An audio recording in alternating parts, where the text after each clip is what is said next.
So Kysten Sinema sat down for an interview with CNN. She's done very few media appearances this entire time. She's been directly involved in the Build Back Better negotiations. She did one with a local Arizona reporter, and it was one of the worst interviews I've ever seen.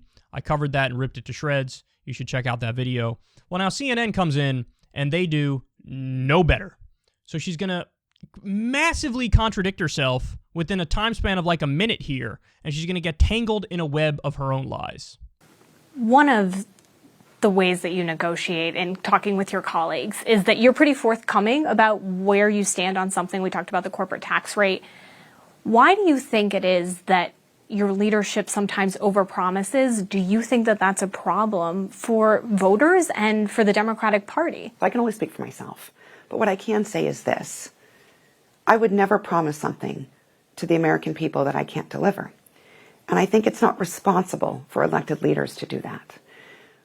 The concern I have is that, first, it's not very honest. So you should just be honest. That's something my parents taught me when I was very young, and it stuck. Some of your colleagues, some of them progressives, think that you're kind of an enigma, that they're not sure where you stand on any one issue while you're in the middle of a negotiation. Do you think that that's a fair criticism of you? I think I'm very direct. And I am very upfront when I talk to folks about what I believe in, what I can support and what I can't support. So I think there are some people who just don't like what they're hearing, and maybe they use other terms to describe it. But folks in Arizona know that I've always been a straight shooter and always will be. Would you be willing to vote with Democrats to hold up the president's mandates? Well, I'm not going to tell you those things. What I will do, though, is make sure that I'm voting in the interests of Arizonans. It is impossible to parody that. She says, look, just be honest. Just be honest. I'm a straight shooter. I'm direct. I'm upfront.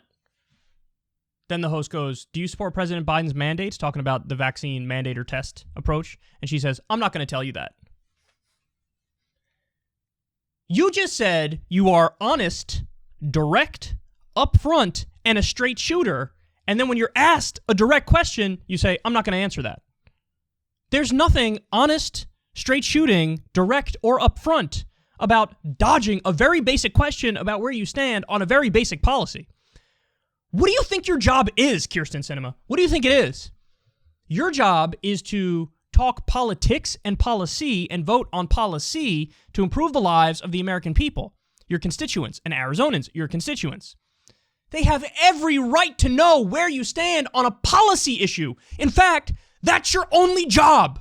Your only job.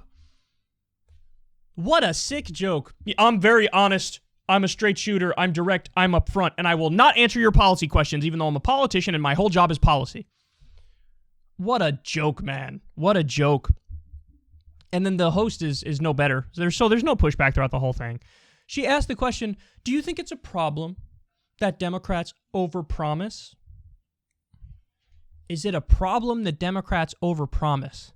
Well, you know what?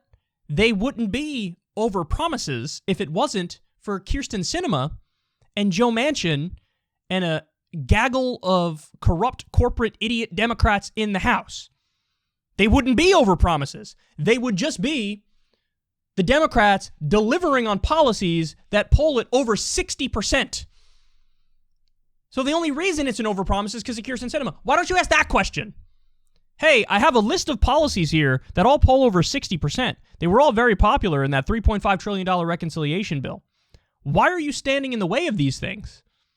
When it's clearly what the people want. It's clearly what Arizonans want. How's that for a question? Oh, you wouldn't ask that question. Another part, I felt my blood boiling as this part happened. Quote, I would never promise something to the American people that I can't deliver. Kysten Sinema ran for office putting ads up about how she's going to lower drug prices. She's going to fight for lower drug prices for Arizonans. Then when this debate happened, she flipped her position against lowering drug prices. Now, at the same time, I'm sure it was just a coincidence, but she wound up taking over $900,000 from Big Pharma for her next election. So she ran on lower drug prices, gets in office, flips and is against lower drug prices, and at the same time took $900,000 from Big Pharma. Gee, I wonder what's going on there. I wonder if it's fair to call that legalized bribery and corruption. Wouldn't it be nice if we had a media that pointed out those basic facts to her face and said, hey, what do you have to say about this? Isn't this a clear example of legalized bribery and corruption? You ran on this and then you flipped your position. Now, by the way, since then, they worked out, I love this, they worked out a compromise on that issue where they said, all right, maybe what we'll do is we'll negotiate for like 10 lower drug prices by like 2025 or something. So that's the compromise. So the Democrats are just flaunting their corruption for the world to see. We can't just be in favor of the correct policy that over 80% of Americans want. We need to split the difference between rank corruption and the right thing. What a sick, pathetic joke. And Kysten Sinema gets away with saying to the national media and to the American people, oh, I would never promise something to the American people that I can't deliver. Well, you promised those lower drug prices, and you could deliver on it if you wanted, but you decided not to because you wanted to get paid. And Kysten Sinema, when she leaves office, she's going to get a lot of money, y'all. She's going to get a lot of money. Because she's going to be corporate America's favorite senator.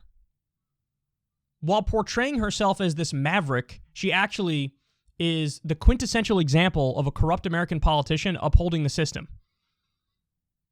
You know, her approval rating among the people is absolutely plummeting, but her approval rating among the moneyed interest has never been higher. And you even have Republicans calling her, you know, wonderful, and we're not even going to run anybody against her. I think that says it all. The thing that I don't understand, even at this late date, is whether or not she believes her own line of bullshit here. Because there is a way she could rationalize how she's acting. She could actually convince herself, look, John McCain was given credit as a maverick because he always bucked his party lines, and he bucked his party lines. He was in the Republican Party, so every now and then, like, for example, he was in favor of campaign finance reform. They had the McCain-Feingold campaign finance reform. So that was a way in which he was a maverick because he was like, I'm not with the other Republicans. I want to do some form of campaign finance reform. He, of course, at the last minute saved Obamacare with the thumbs down vote. That was more out of personal spite to screw Trump than it was policy-wise. But those are like a few examples of John McCain, even though he's a Republican, saying on these issues, I'm going to vote with the Democrats. And so he was viewed as this maverick, and at least the mainstream media loved him. Now, Kysten Sinema is doing the reverse of that. Kysten Sinema, she's a Democrat, but now on all the major issues, she's siding with the Republicans, and she's probably trying to get that, you know, McCain maverick label put on her. So does she actually believe, when she lays her head down on her pillow at night, does she actually believe, I'm different than the rest of the politicians? I actually think each issue through on its own merits, and I'm the new maverick. I'm with the Democrats, but I vote with the Republicans all the time. And so that this makes me a hero. This makes me different. This makes me special. Because she might actually believe that line of bullshit, but I find it hard to imagine that, particularly because she's selling out quite literally at every turn when it comes to all these policies. So she'll take money directly from corporations and then start voting in favor of the corporations. So it's hard for me to digest the thought that she doesn't know what that is, that she doesn't understand that she's a corrupt goon. So, you know, I think I've come to the conclusion that with Manchin and Sinema, they have to know they're frauds on some level. They have to. I mean, every argument they've used has been unmasked as total horseshit. Joe Manchin, for example, has been crying about, oh my God, the debt and the deficit for Build Back Better. Oh my God, we can't do it. It'll add to the debt and the deficit. And then Joe Manchin voted yes on the traditional infrastructure bill, which adds over $200 billion to the deficit.